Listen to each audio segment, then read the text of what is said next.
자, 이제 2부 순서로 여러분 질문을 받겠습니다. 아일리온님, 대출금리는 안 내리고 예금 이자는 내린다고 빛의 속도로 문자 왔더라고요. 아, 그렇군요. 네, 은행에서는 예금금리는 안 내리고 예금 이자만 내린다고 연락이 왔거든요. 되게 재밌네요. 네. 자, 김나연님. 올림픽 선수촌 재건축되면 10년 이상 기다려야 할 것 같은데 계속 보유하나요? 근데 올림픽 선수촌을 갖고 계신 분은 저는 그냥 보유하라고 해요. 왜냐면 지금 그런 데들을 다시 살려면 돈이 많이 들어가잖아요. 그래서 뭔가를 내가 하나, 얘가 똘똘이잖아요. 얘가 똘똘이가 될 아이를 내가 팔면 이거보다 더 똘똘이로 가야 돼요. 그쵸? 올림픽 선수촌이 지금 얼마야? 자, 올림픽 선수촌 한번 가볼까요? 저는 올림픽 선수 기자촌을 너무너무 사랑해요. 그래서 가서 보면 입지가 대박입니다. 그쵸? 이 올림픽 선수촌은 이제 여긴데, 자, 9호선과 5호선의 초역세권이에요. 그리고 이 단지 안에 성내천이 있어요. 그래서 정말 이 단지 안에 이 쫄쫄쫄 시냇물을 타고 걸어서 가면 바로 올림픽 공원을 지나, 조금 조금 추려보겠습니다. 자, 올림픽 공원을 지나서요. 자, 올림픽 공원 지나 바로 이렇게 한강으로 나갑니다. 이러면 엄청 크고요. 그리고 학교도 엄청 많고 학군도 좋고 이 앞에 상권이 어마무시하게 발달돼 있어요. 여기가 올림픽 프라자 상권이라고 하죠. 이 프라자 상권이 엄청 발달돼 있기 때문에 그냥 내가 퇴근하면서 여기서 뭘 다 사갖고 들어가면 되는 거고 출근하면서 뭘 하면 되는 거지. 그래서 이쪽으로는 둔천 오륜역 9호선을 끼고 있고 이쪽으로는 올림픽공원 끼고 있고 이쪽으로는 방위역에 여기에 이 바로 밑에 길 건너 방이동에 학원가가 엄청나게 많고 맛집도 되게 많아요. 그러다 보니까 올림픽 선수촌은 입지는 완전 깡패, 입지 깡패 너무너무 좋은데 이 아이가 물론 시간이 엄청 많이 걸립니다.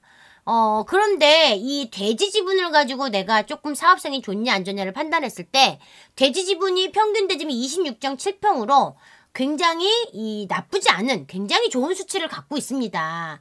그러면 얘가 이제 발동만 걸린다면 얘는 갈 아이예요. 그래서 지금 갖고 있을까 말까를 지금 이제 고민하시는데 이거를 팔고 이게 내가 정말 갖고 있는 게 너무 지겹고 싫어. 너무 지겹고 싫으면 이거를 팔고 어디를 갈지 생각해 보세요. 이거보다 더 입지가 좋고 이거보다 더 먹을 게 많고 이거보다 더 상급지로 가실 수 있다면 가시는 게 맞아요. 그런데 내가 그게 아니라면 지금 이걸 파는 거는 너무 나중에 속상하지 않겠냐는 거죠. 그래서 내가 여기 계속 살기 실거주를 해야 된다 그러면 차라리 전세나 월세를 주시고 나는 또 살기 좋은 깨끗한 아파트에 사시는 걸 추천드리고요. 그게 아니라면 서울에 이렇게 똘똘이가 될 아파트는 파는 게 아니에요. 파는 게 아니니까 갖고 계시면 지금 자랑하시는 거 아니죠? 나 여기 갖고 있어. 나연킴님 계속 갖고 있다는 거 지금 되게 자랑하시는 것 같은데 너무 부럽습니다.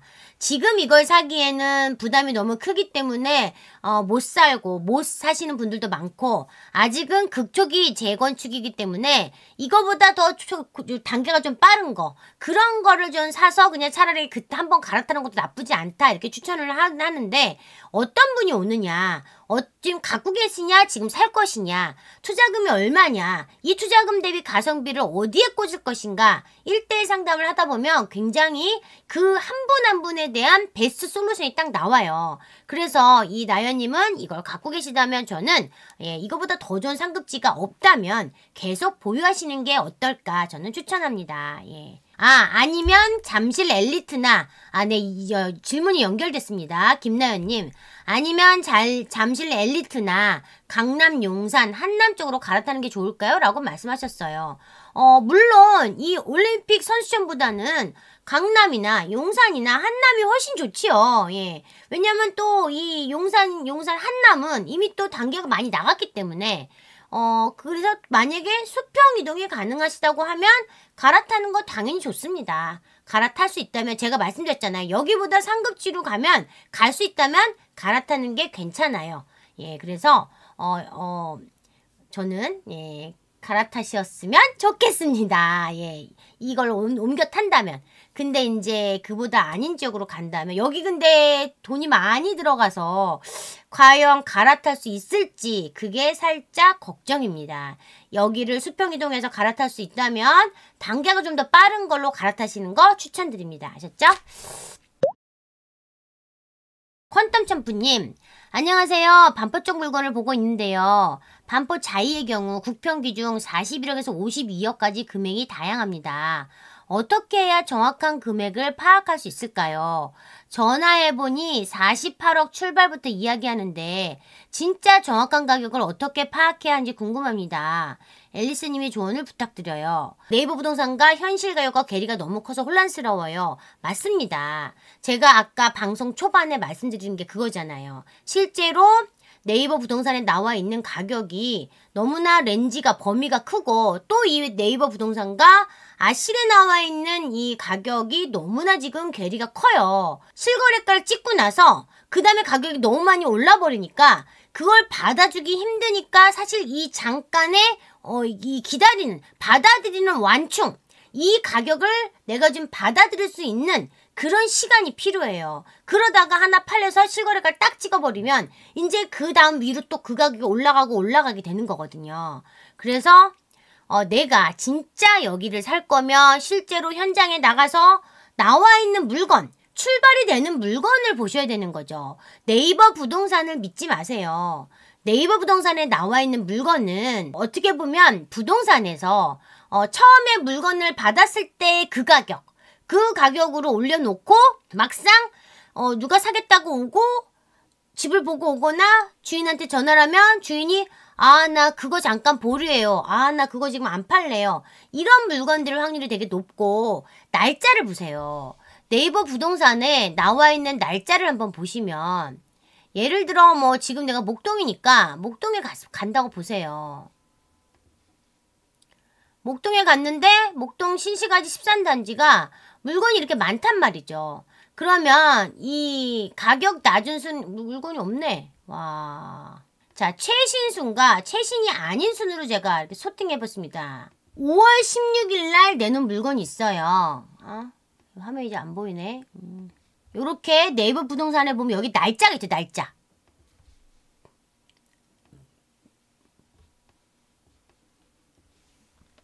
네이버 부동산에 확인 매물 5월 16일, 5월 22일이 있어요. 지금이 불장인 시장에서는 5월 16일에 저렇게 나와 있는 물건들은 거의 거래가 안 되는 물건이 확률이 높죠. 최근에 최신이 올라온 물건들이 오히려 지금 거래가 가능한 물건들이 확률이 높고요. 그 다음에 실제로 아까 얘기한 것처럼 집주인들이 마음을 잡고 변심하는 거지 부동산에서 가격 갖고 장난을 치는 게 아니에요. 부동산에서는 오히려 가격이 너무 많이 오르는 걸 막으려고 오히려 실제 주인이 내놓은 가격보다 싸게 올려놓고 주인 보라고 올린 거예요. 주인. 매도자 보라고 좀 싼 가격을 올려놓은 거지 매수자는 그 싼 가격을 보면 되는 게 아니라 높이 나와 있는 비싼 가격이 지금 팔리는 가격이에요.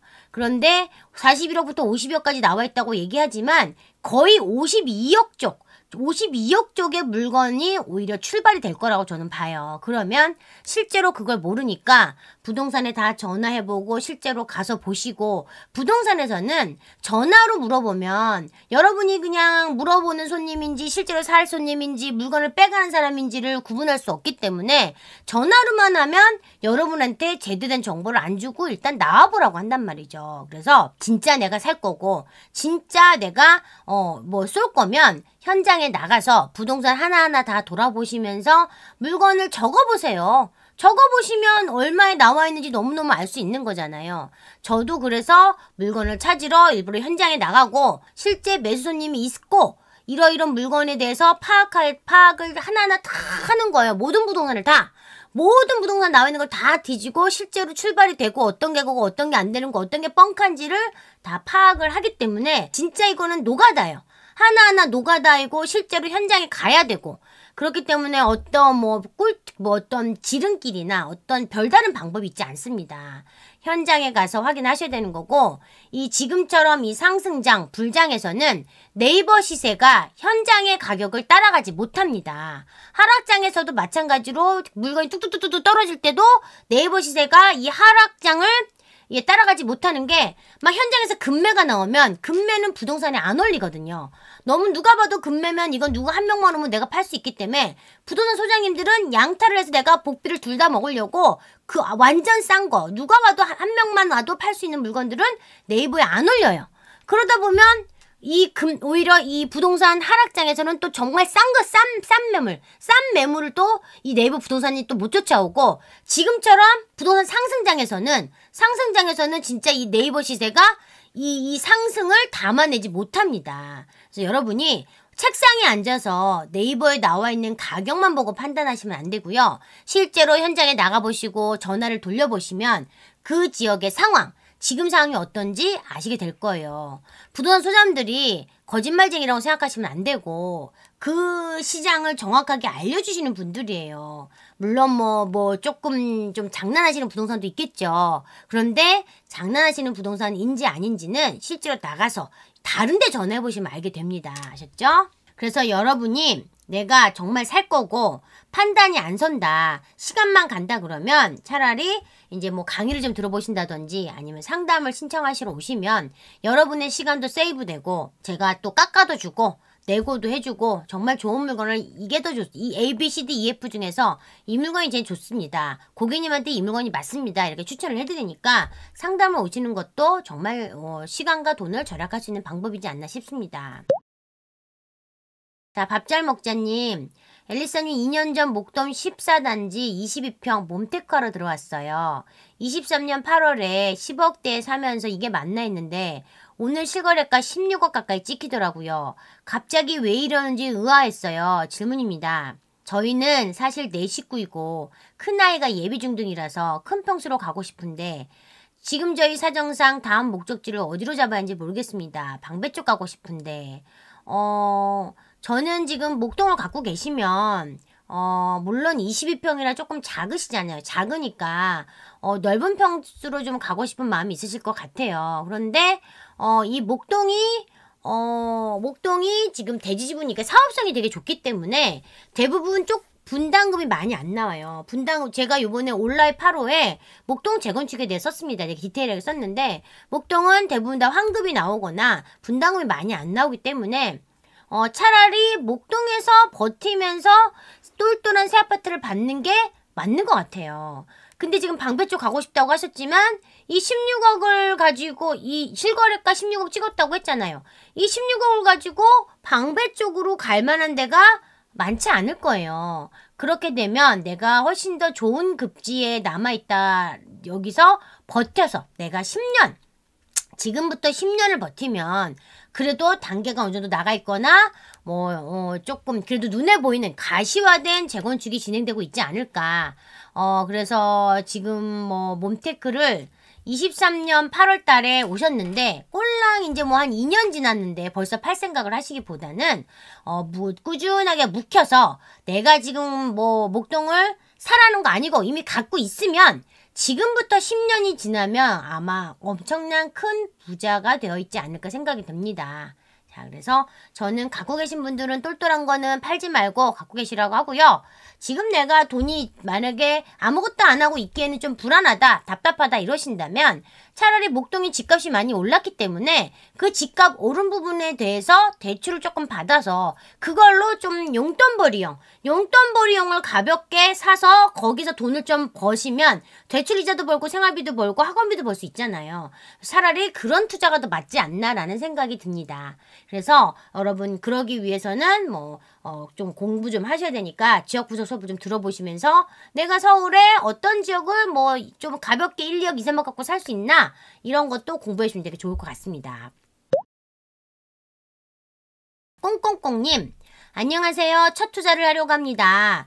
투자금이 2.5억, 3억인데 지금 흐름상 좋은 용인 수지구나 수원 영통구를 투자하는 게 맞을까요? 지금부터 눈여겨볼 만한 대구의 입주권을 사는 게 맞을까요? 하셨습니다. 자, 꽁꽁꽁님. 2억 5천에서 3억이 투자금이시라면 여기에 저는 대출을 조금 더 태워서 두 개를 합쳐서 서울에 재개발을 사시는 걸 추천해요. 용인수지나 수원 영통구에는 새 아파트가 없습니다. 예, 그래서 물론 요 영통구에 영통 1구역도 지금 재건축 단계 있으니까 정말 내가 수원에 실거주를 마련해야 된다 그러면 수원의 영통에도 지금 재건축 단계가 가 있는 것들 그런 거를 산다면 저 오케이. 내지는 뭐 수원에 새 아파트 산다 그러면 오케이. 그런데 그게 아니고 용인수지나 수원 영통구에 그냥 그 갭이 작다고 매매가와 전세가가 올라서 갭이 작다고 내지는 리모델링 호재가 있으니까 그런 걸 가지고 사시겠다고 하는 거는 지금은 별로 좋은 선택은 아닌 걸로 보여요. 그리고 특히 눈여겨볼 만한 대구 입주권. 물론 대구가 엄청난 공급이 많아서 정말 수성구도 1억까지 마피 1억까지 떨어졌던 시기가 있었으나 지금 수성구 대장들은 완전 반등을 했습니다. 그런데 여전히 수성구, 대구에 힘든 아이들은 입지가 별로 좋지 않은 지역에 여전히 이제 힘든 거죠. 그런데 여전히 힘든 이 상황에 대구에 들어가서 입주권을 사서 또 전세를 어떻게 맞출지 세팅을 해보셔야 되는 거고, 대구는 되게 특이한 도시가 대구는 수성구만 올라요. 수성구만 사람들이 원하고 대구라는 도시가 어떤 산업이 엄청 많은 도시가 아닙니다.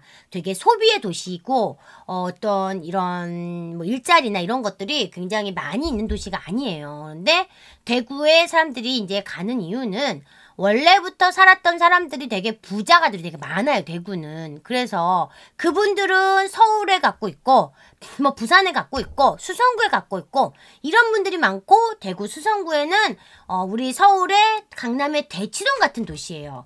그래서 대치동이 이제 학군 수요고 수성구도 학군 수요기 때문에 내가 의대를 많이 보내고 서울에 있는 석스카이를 보내기 위해서 대구 수성구에 범삼 맘삼 해가지고 범어사동 만천 3동에 이제 실거주 하신 분들이 되게 많단 말이죠. 학군 수요 때문에.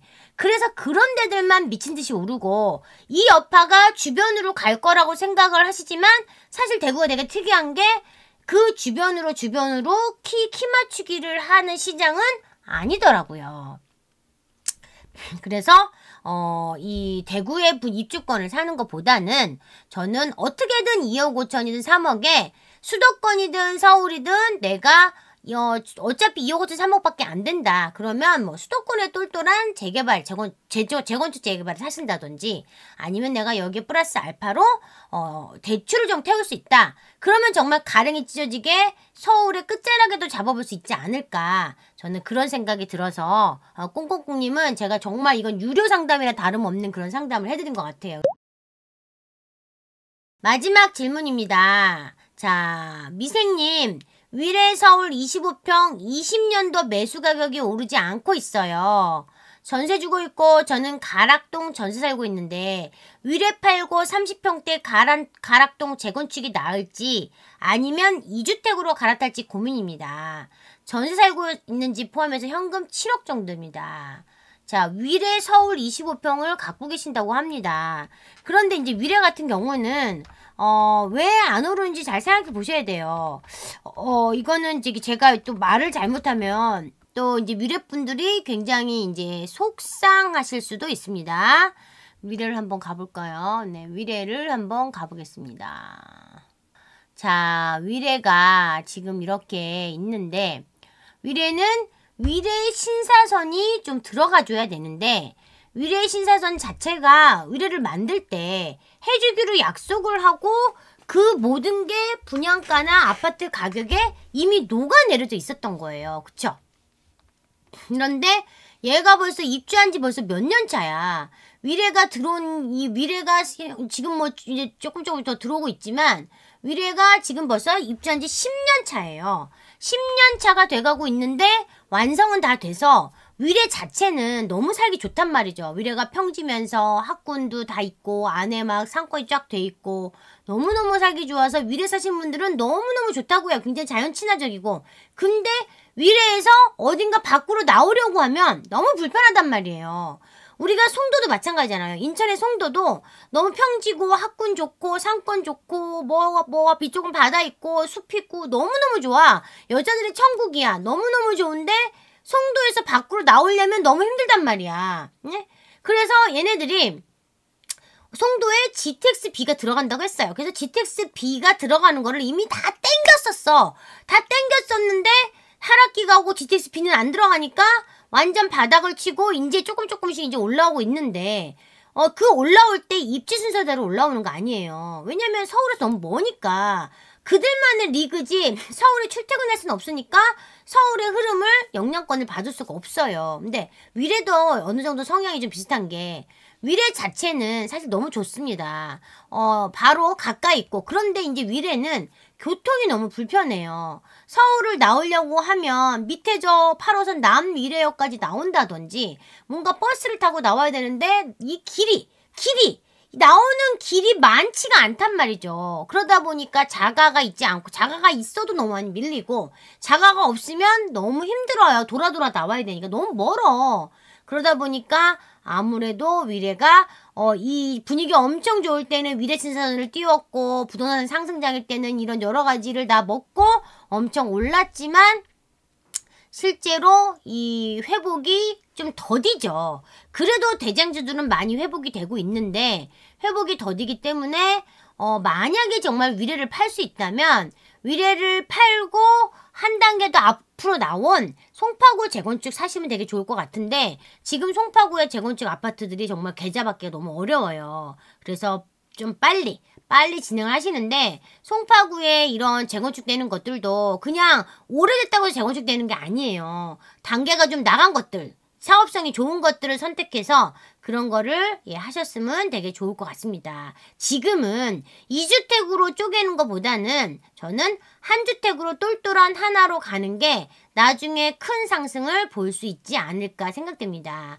위례를 버티라고 말씀을 드리기가 제가 좀 죄송한 게 위신사선이 이제 실제로 들어오고 개통이 돼야 되는데 아직 계속 표류 중이기 때문에 사실 그것들이 언제 될지 모르거든요. 그래서 위례보다는 훨씬 더 교통이 좋고 훨씬 입지가 좋은 지역이 훨씬 더 많이 오를 거기 때문에 저는 버티기보다는 갈아타는 걸 추천드립니다. 예, 아셨죠? 예.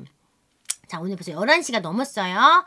오늘 제가 하루에 보통 이렇게 집중적으로 상담을 한 3분에서 4분 정도 하려고 하는데 오늘 벌써 이렇게 많이 했나요? 그래서 벌써 11시가 넘어서 뒤에 지금 너무나 많은 질문이 막 들어와 있는데 질문에 대한 답을 못 드려서 죄송합니다. 여러분이 이제 저의 질문에 저 무엇이든 물어보세요에 대한 답변을 받고 싶으시면 좀 일찍부터 참여하세요. 제가 수요일 날 10시에 라이브 방송 진행하니까 일찍부터 질문을 남겨놓으시면 1부에 30분 주제와 관련된 방송하고 2부에 여러분에게 1대1 상담을 해드리겠습니다. 감사합니다. 행복한 저녁 되세요.